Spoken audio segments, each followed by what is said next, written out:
अस्सलाम वालेकुम। वालेकुम अस्सलाम। आइए मोना जी, बैठे। जी शुक्र।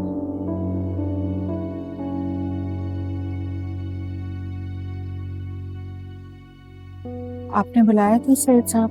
जी, हमने बुलवाया था, फराज को भी बुलवाया। आते हैं तो एक साथ बात करते हैं। जी।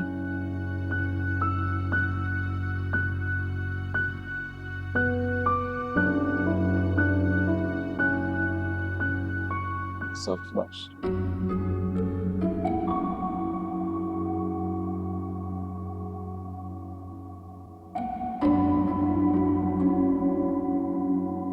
मैमूना को यहाँ हमने बुलवाया है। मैं चाहता हूँ कि मैमूना और सराज यानी आप दोनों निकाह कर लो।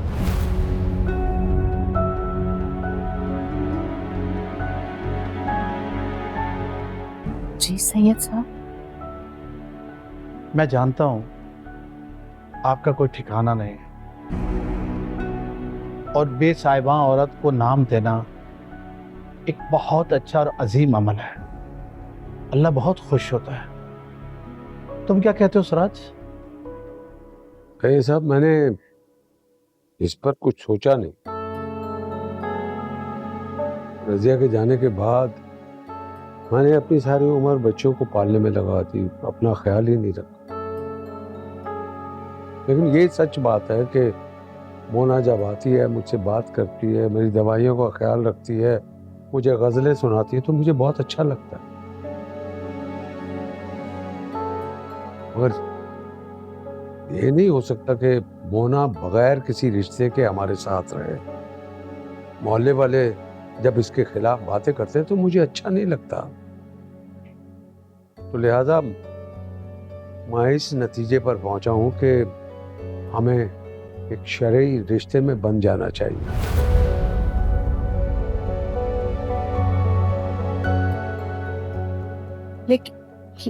लेकिन सैयद साहब, इस उम्र में शादी करेंगे तो लोग 100 तरह की बातें बनाएंगे। नहीं नहीं नहीं, इस पे तो लोगों के मुंह बंद हो जाएंगे। हाँ, तुम्हें छत मिल जाएगी, मेरा नाम मिल जाएगा और बच्चों को माँ मिल जाएगी।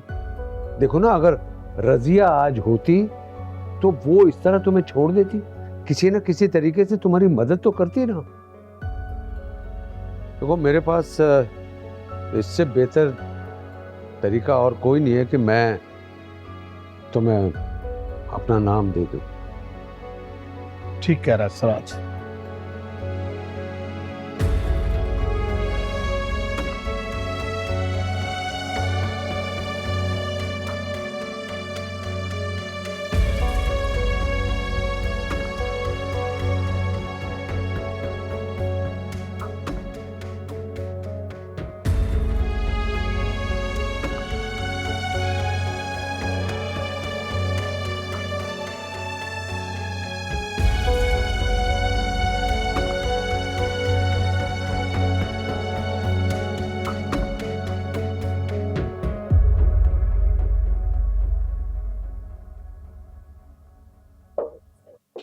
मैंने तुमसे कहा था ना माहीन, ये मोना आंटी किसी और चक्कर में है।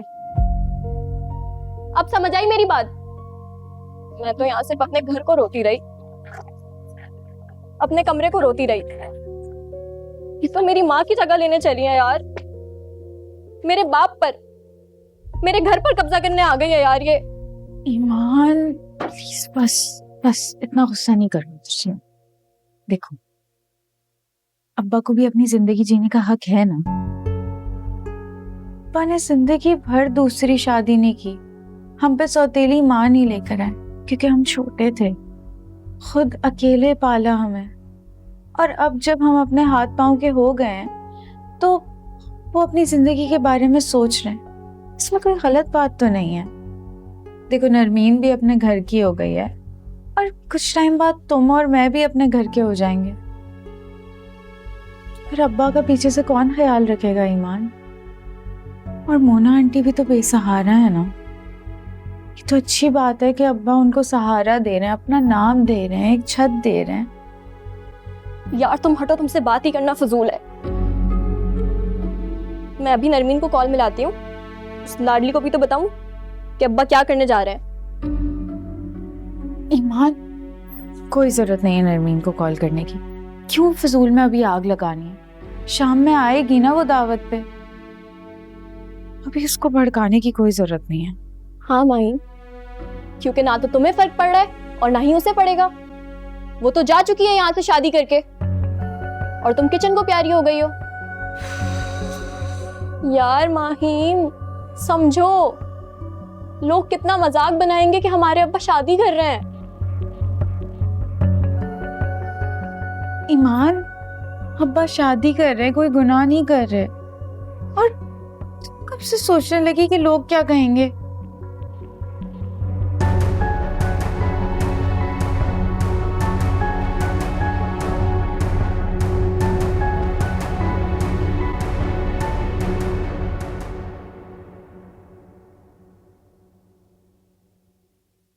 क्या हुआ खमसा? वो नरवीन कहाँ है? मुझे उससे बहुत ज़रूरी बात करनी है। वो मुझसे नाराज़ है, मैं उसे फ़ोन कर रहा था, मेरा फ़ोन नहीं उठा रही थी। जाकर उसे बुला कर ला। अच्छा, वो दोपहर से सॉरी, मैं उसको बुला। नहीं नहीं नहीं, सो रही है तो उसे मत उठाना, वो खफा हो जाएगी। देखो ना, बात ही कुछ ऐसी है कि मैं जो ना मोना के साथ जो है ना, वो वो वो निकाह करना चाहता हूँ।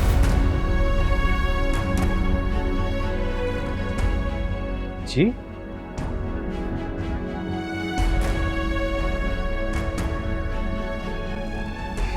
ये तो बहुत ही अच्छी बात है खालू साहब, माशाल्लाह, मुबारक हो।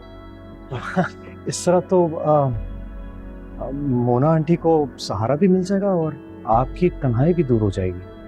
शाबाश बेटा, शाबाश शाबाश, तुम तो बिल्कुल हमारी सोच के आदमी निकले। और देखो ना, मेरा मतलब है कि फिरोजिया के जाने के बाद मैं खुद को तन्हा महसूस करने लग गया था, और मोना अच्छी औरत अकेली है, तो मैंने सोचा कि हम दोनों।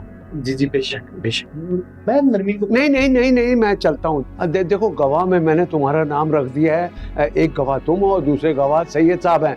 हाँ, असर की नमाज के बाद तुम आ जाना सैयद साहब के घर में। चलता हूँ। खालू साहब, ये बहुत अहम बात है, मुझे नरमीन को ना, नहीं नहीं नहीं बेटा, तुम नहीं, वो जब उठे ना तो तुम अपने तरीके से उसको समझाना, ताकि इस खबर को सुन के वो नाराज ना हो। ठीक है, मैं चलता हूँ। खालू साहब,